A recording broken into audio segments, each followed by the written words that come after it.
तो क्या हाल है आप सभी की। उम्मीद करते हैं सब बढ़िया होंगे, सब मौज काट रहे होंगे। तो देखिए कुछ समय पहले यहाँ पर भारत की उस समय की सबसे बड़ी एयरलाइन थी जेट एयरवेज करके, वो इंसॉल्वेंट हो गई, यानी कि दिवाली हो गई, बैंकरप्ट हो गई। उसके पास कोई पैसा नहीं था चलाने के लिए। तो क्या हुआ, उसके सारे के सारे प्लेन ग्राउंडेड हो गए, आउट ऑफ सर्विस हो गए और वो पूरी तरह से बंद हो गई। और ये चीज़ इंडियन एविएशन सेक्टर के लिए बहुत ही तगड़ा झटका था, क्योंकि देखा जाए तो इससे क्या हुआ, एक बहुत ही बड़ा प्लेयर मार्केट से निकल गया, जिससे क्या हुआ, जो बाकी के जो छोटे प्लेयर थे उसको फिल करना थोड़ा सा मुश्किल हो गया था। लेकिन उनके लिए तो बढ़िया ही हो गया था, क्योंकि उसके जो पैसेंजर थे वो इसके पास आ गए थे। लेकिन अब इसी के साथ साथ ही एक दूसरी एयरलाइन कंपनी, जो भारत की सबसे बड़ी दूसरी एयरलाइन कंपनी है, वो इंसॉल्वेंट हो गई, यानी कि वो दिवालिया हो गई, उसके पास कोई पैसा नहीं बचा। और मैं बात कर रहा हूँ गो फर्स्ट की। लेकिन इसके पीछे भी एक बहुत ही बड़ी वजह है, और वो भारत की कोई सी भी वजह नहीं है, बल्कि वो अमेरिकन कंपनी की वजह है, जिसकी वजह से यहाँ पर जो ये गो फर्स्ट एयरलाइंस है वो पूरी तरह से दिवालिया हो गई। तो क्या है ये पूरा मामला, और क्या है ये पूरा मामला अमेरिकन कंपनी को लेकर, आज इसके बारे में पूरी डिटेल के साथ बात करते हैं। लेकिन उससे पहले अगर आप चैनल पर नए हो ना, तो चैनल को सब्सक्राइब जरूर कर देना। वीडियो चाहे लाइक करो या डिसलाइक करो, लेकिन चैनल को सब्सक्राइब जरूर कर देना। तो चलिए वीडियो का आगाज़ करते हैं।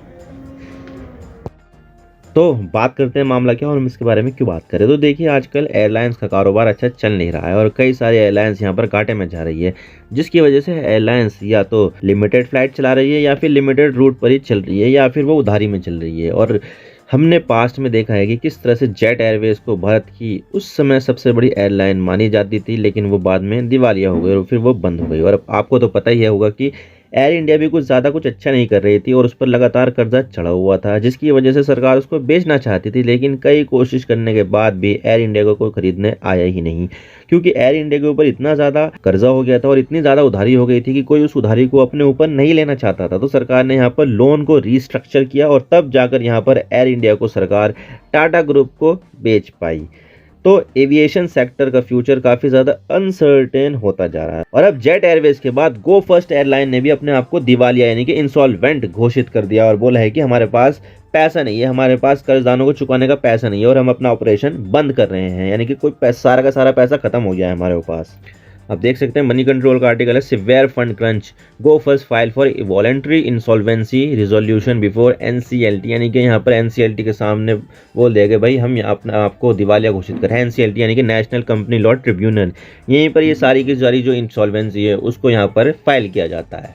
तो यहाँ पर गो फर्स्ट एयर ने भी यहाँ पर अपनी जो इंसॉल्वेंसी है वो फाइल कर दी। और इसी के साथ ही यहाँ पर द हिंदू का आर्टिकल है, go first files for bankruptcy suspend flight for 3 days, यानी कि यहाँ पर बैंकरप्सी तो फाइल कर दी है, यानी कि इंसॉल्वेंसी फाइल कर दी है और उसके बाद जो फ्लाइट्स हैं वो भी 3 दिन के लिए सस्पेंड कर दी गई। भाई एक भी फ्लाइट यहाँ पर 3 दिन तक चलेगी नहीं, 2 मई का आर्टिकल है ये। तो अभी के लिए तो गो फर्स्ट ने बोला है कि हम खुद से ही अपने आप को दिवालिया घोषित कर रहे हैं और फिलहाल 3 मई से 3 दिन तक हम सारी फ्लाइट्स कैंसिल कर रहे हैं।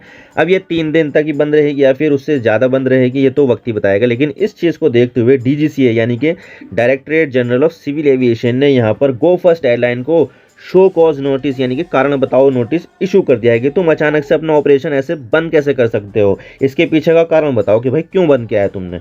तो इस तरह से यहाँ पर मामला सामने आया है। लेकिन इसमें जो वजह बताई जा रही है वो डोमेस्टिक नहीं बल्कि एक अमेरिकन कंपनी की वजह से गो फर्स्ट एयर ने अपने आप को दिवालिया घोषित किया है, जो मैं आपको आगे बताऊंगा। लेकिन पहले गो फर्स्ट एयरवेज के बारे में जान लेते हैं कि ये क्या है। तो देखिए गो फर्स्ट का नाम पहले गो फर्स्ट नहीं बल्कि गो एयर होता था, लेकिन कोरोना पैंडेमिक के समय गो एयर ने अपने आप को रीब्रांड करते हुए गो फर्स्ट नाम रख लिया। तो इसकी शुरुआत 2005 में हुई और इस एयरलाइन की पहली फ्लाइट मुंबई से अहमदाबाद की थी और इसे एक बजट एयरलाइन माना जाता है, क्योंकि ये एयरलाइन एक फुल सर्विस एयरलाइन के कंपैरिजन में काफ़ी सस्ते किराए पर फ्लाइट ऑफर करती है। और इसी के साथ ही 2018 में गो फर्स्ट ने पहली बार इंटरनेशनल फ्लाइट शुरू की और फिर एविएशन सेक्टर में हो रही तेज ग्रोथ को देखते हुए वाडिया ग्रुप ने इसे 2019 में खरीद लिया। ये वाडिया ग्रुप वही ग्रुप है जो ब्रिटानिया नाम की कंपनी चलाती है और प्रीमियम कपड़े का ब्रांड बॉम्बे डाइंग भी चलाती है, यानी कि ब्रिटानिया के तो बिस्कुट आपने बहुत ज़्यादा खाए होंगे। तो उसका जो मालिक है वाडिया ग्रुप, उसने यहाँ पर गो एयर को खरीद लिया, गो फर्स्ट को खरीद लिया। और गो फर्स्ट बंद होने से पहले 35 डेस्टिनेशन पर फ्लाइट चलाता था, जिसमें 27 तो डोमेस्टिक है जबकि 8 इंटरनेशनल रूट है। और 2022 में इस एयरलाइन ने 1 करोड़ 9 लाख से ज़्यादा पैसेंजर को सर्व किया। और इसी के साथ ही 2022 में गो फर्स्ट का मार्केट शेयर 8.8% था, जो भारत की सबसे बड़ी एयरलाइन इंडिगो के बाद दूसरे नंबर पर था। लेकिन अब ये भारत की दूसरी सबसे बड़ी एयरलाइन बन गई है जो दिवालिया हो गई है। इससे पहले जो एयरलाइन दिवालिया हुई थी वो है जेट एयरवेज, जो उस समय पर सबसे बड़ी एयरलाइन होती थी, लेकिन फिर बाद में बस फंड नहीं होने की वजह से वो भी दिवालिया हो गई और अब ये दिवालिया हो गई। लेकिन एयरलाइन ने यहाँ पर अमेरिका की कंपनी जो हवाई जहाज के इंजन बनाती है, जिसका नाम है प्रैट एंड विटनी, उसके ऊपर आरोप लगाया है कि इस कंपनी की वजह से हम दिवालिया हो गए हैं, और अगर ये कंपनी हमें टाइम से इंजन की सप्लाई कर देती तो हम दिवालिया नहीं होते। लेकिन सवाल यह आता है कि ये प्रैट एंड विटनी का क्या मामला है।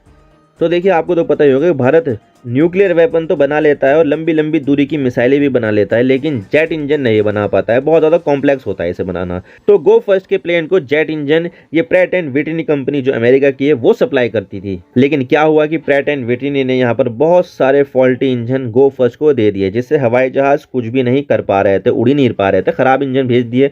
तो खुद गो फर्स्ट ने यहाँ पर स्टेटमेंट में ये बोला है कि हम खुद से दिवालिया नहीं हो रहे, बल्कि हम यहाँ पर मजबूर हो गए हैं दिवालिया होने पर, क्योंकि प्रैट एंड विटनी के फॉल्टी इंजनों की वजह से 2019 में हमारे 7% प्लेन ग्राउंडेड हो गए, यानी कि अब वो प्लेन कोई फ्लाइट टेक ऑफ नहीं कर सकते थे, यानी कि आउट ऑफ सर्विस हो गए वो प्लेन। और फिर उसके एक साल बाद 2020 में गो फर्स्ट के 31% प्लेन ग्राउंडेड हो गए, और फिर 2 साल बाद गो फर्स्ट के 50% यानी कि आधे प्लेन ग्राउंडेड हो गए, यानी कि ये प्लेन आउट ऑफ सर्विस हो गए, आधे प्लेन आउट ऑफ सर्विस हो गए। तो इस तरह 2022 में गो फर्स्ट की जितनी कैपेसिटी थी उसकी आधी ही रह गई, लेकिन खर्चा पूरा जा रहा था। और प्रैट एंड विटनी कंपनी ने भी कई बार आश्वासन दिया कि हम फॉल्टी इंजन बदल देंगे और तुम्हें नए और वर्किंग इंजन दे देंगे, लेकिन प्रैट एंड विटनी कंपनी ने अपने आश्वासन को कभी पूरा ही नहीं किया और कोई भी इंजन सप्लाई ही नहीं किया। अब इंजन नहीं होंगे तो गो फर्स्ट के प्लेन नहीं उड़ पाएंगे, और गो फर्स्ट की जो फ्लाइट नहीं उड़ेगी तो गो फर्स्ट पैसा नहीं कमा पाएगी। तो इसी तरह से गो फर्स्ट के पास पैसा ही नहीं हुआ, पैसा ही खत्म हो गया। और इतना ही नहीं, गो फर्स्ट तो सिंगापुर में स्थित इंटरनेशनल आर्बिट्रेशन सेंटर भी गई थी ताकि मामले को देखा जाए। अब देखिए, दो देशों में जब विवाद होता है तो दो देश इंटरनेशनल कोर्ट ऑफ जस्टिस जाते हैं, लेकिन अगर दो कंपनियों में विवाद होता है जिसमें दोनों कंपनियां अलग अलग देश की है, तो तब सिंगापुर की इंटरनेशनल आर्बिट्रेशन सेंटर जाते हैं ताकि मामले को निपटाया जा सके। अगर दोनों कंपनियां भारतीय हैं तो तब तो ठीक है, भारतीय कानून के हिसाब से काम करेगी। तो इस मामले में एविएशन कंपनी गो फर्स्ट जो इंडियन है, लेकिन इंजन सप्लाई करने वाली जो कंपनी है प्रैट एंड विटनी वो अमेरिकन कंपनी है। तो ये मामला go first Singapore international arbitration centre लेकर चली गई, और वहां पर इमरजेंसी आर्बिट्रेटर ने गो फर्स्ट के फेवर में फैसला सुनाया कि जल्द से जल्द गो फर्स्ट को इंजन और स्पेयर पार्ट दे दो, और 27 अप्रैल 2023 तक 10 इंजन गो फर्स्ट को मिल जाने चाहिए, और सितंबर 2023 तक हर महीने 10 इंजन गो फर्स्ट को मिलते रहने चाहिए। अब ये आदेश तो दे दिया, लेकिन प्रैट एंड विटनी ने कोई भी इंजन ना तो 27 अप्रैल से पहले दिया और ना ही 27 अप्रैल के बाद दिया। तो यहाँ पर प्रैट एंड विटनी से इंजन ना मिलने के कारण गो फर्स्ट दिवालिया होगा। और यहाँ पर गो फर्स्ट ने यह कहा है कि अगर Pratt and Whitney international arbitration centre के आदेश को मानकर हमें इंजन दे देती तो हम दिवालिया ना होते और अगस्त 2023 तक हमारे सारे के सारे प्लेन चालू हो जाते, लेकिन ऐसा नहीं हो पाया और गो फर्स्ट दिवालिया हो गई। और इंजन ना होने की वजह से कंपनी को काफी तगड़ा नुकसान उठाना पड़ा। 50% इसके प्लेन आउट ऑफ सर्विस हो गए थे, और कंपनी लगातार नुकसान होने के बावजूद भी चल रही थी, और इससे कंपनी को 10,800 करोड़ रुपए का नुकसान हो गया। और इतना ही नहीं, गो फर्स्ट के ज़्यादातर एयरक्राफ्ट लीज पर लिए हुए थे, जिससे इसको लीज का पैसा भी चुकाना था। तो पिछले 2 सालों में गो फर्स्ट ने लीज के 5,657 करोड़ रुपए लीज के चुकाए। और इतना ही नहीं, जो प्लेन आउट ऑफ सर्विस हो गए थे तो वो भी प्लेन भी तो लीज पर ही थे, गो फर्स्ट के ही पोजीशन में थे। तो पहले ही उन प्लेन से कोई सेवा नहीं ली जा रही थी, लेकिन लीज का पैसा तो देना ही पड़ेगा। तो ऐसे आउट ऑफ सर्विस प्लेन की लीज को लेकर गो फर्स्ट ने 1600 करोड़ रुपए चुकाए थे लेसर्स को। और इतना ही नहीं, जहां पर ये प्लेन पार्क होते हैं यानी कि एयरपोर्ट की पार्किंग में, तो वो पार्किंग फ्री में नहीं मिलती है, तो उस पार्किंग का भी पैसा चुकाया जाता है, तो जो करोड़ों रुपए में होता है। और बाकी के दूसरे एडिशनल खर्चों को जोड़ोगे तो तब ये 10,800 करोड़ रुपए का नुकसान बैठेगा। और इतना ही नहीं, गो फर्स्ट के प्रोमोटर्स ने यहाँ पर खूब पैसा इन्फ्यूज़ किया जिससे ये थोड़ा बहुत काम कर सके, लेकिन फिर भी काम नहीं आया, और at the end of the day ये एयरलाइन जेट एयरवेज के बाद दिवालिया हो गई। और सरकार ने भी यहाँ पर इमरजेंसी क्रेडिट लाइन के जरिए मदद की थी, लेकिन इसका भी कुछ फ़ायदा नहीं हुआ और आखिरकार ये कंपनी दिवालिया हो गई। ये दूसरी कंपनी है जो दिवालिया हुई है, पहली जो थी वो जेट एयरवेज थी। और जाने से पहले हम प्रैट एंड विटनी के बारे में भी बात कर लेते हैं। तो प्रैट एंड विटनी कंपनी का head office east Hartford Connecticut में है। ये कंपनी रेथियन टेक्नोलॉजीज की एक सब्सिडारी कंपनी है। आपको मैं बता दूं कि रेथियन कंपनी मिसाइल बनाने में काफ़ी ज़्यादा एडवांस है, बहुत ज़्यादा एक्सपर्ट कंपनी है ये मिसाइलों में। उसने काफ़ी ज़्यादा खास मिसाइलें बनाई हैं, जैसे कि वेरी सक्सेसफुल टॉमाहॉक मिसाइल इसने ही बनाई है, जैवलिन एंटी टैंक मिसाइल ये भी उसने ही बनाई है, और पैट्रियट मिसाइल जो एयर डिफेंस के काम आती है वो मिसाइल भी रेथियन ने ही बनाई है। ये काफ़ी ज़्यादा एक्सपर्ट कंपनी मानी जाती है मिसाइल में, और इसी की सब्सिडारी प्रैट एंड विटनी है जो सिविलियन और मिलिट्री एयरक्राफ्ट के इंजन बनाती है। और दुनिया का सबसे ज़्यादा एडवांस फाइटर जेट F-35 के जो इंजन है वो भी प्रैट एंड विटनी ने ही बनाया है और उसी का ही लगा हुआ है। और इसके पूरी दुनिया में 85,000 इंजन सर्विस में है और इसके पूरी दुनिया में 16,000 कस्टमर है। और गो फर्स्ट भी इसका ये कस्टमर था और उसी में ही ये एयरक्राफ्ट इंजन लगे हुए थे प्रैट एंड विटनी के ही। लेकिन फॉल्टी इंजन होने की वजह से गो फर्स्ट कंपनी बैंकरप्ट हो गई और यहाँ पर दिवालिया हो गई। और अब गो फर्स्ट कंपनी यहाँ पर प्रैट एंड विटनी को सू कर रही है और 8,000 करोड़ रुपए की डिमांड कर रही है। अब देखते हैं कि ये जो डिमांड है वो पूरी होती है या नहीं। मुझे तो चांसेस है कि ये पूरी हो जाएगी, क्योंकि देखा जाए तो इसी की वजह से ही, फॉल्ट इंजन की वजह से ही और इंजन ना सप्लाई करने की वजह से ही जो गो फर्स्ट एयरलाइन है उसके सारे प्लेन ग्राउंडेड हो गए और ये दिवालिया हो गए। तो यहाँ पर ज़्यादा चांसेस हैं कि ये 8,000 करोड़ रुपए यानी कि लगभग $1 बिलियन होते हैं, ये शायद इसको मिल सकते हैं। ये तो आखिरकार वक्त ही बताएगा कि आगे क्या होता है।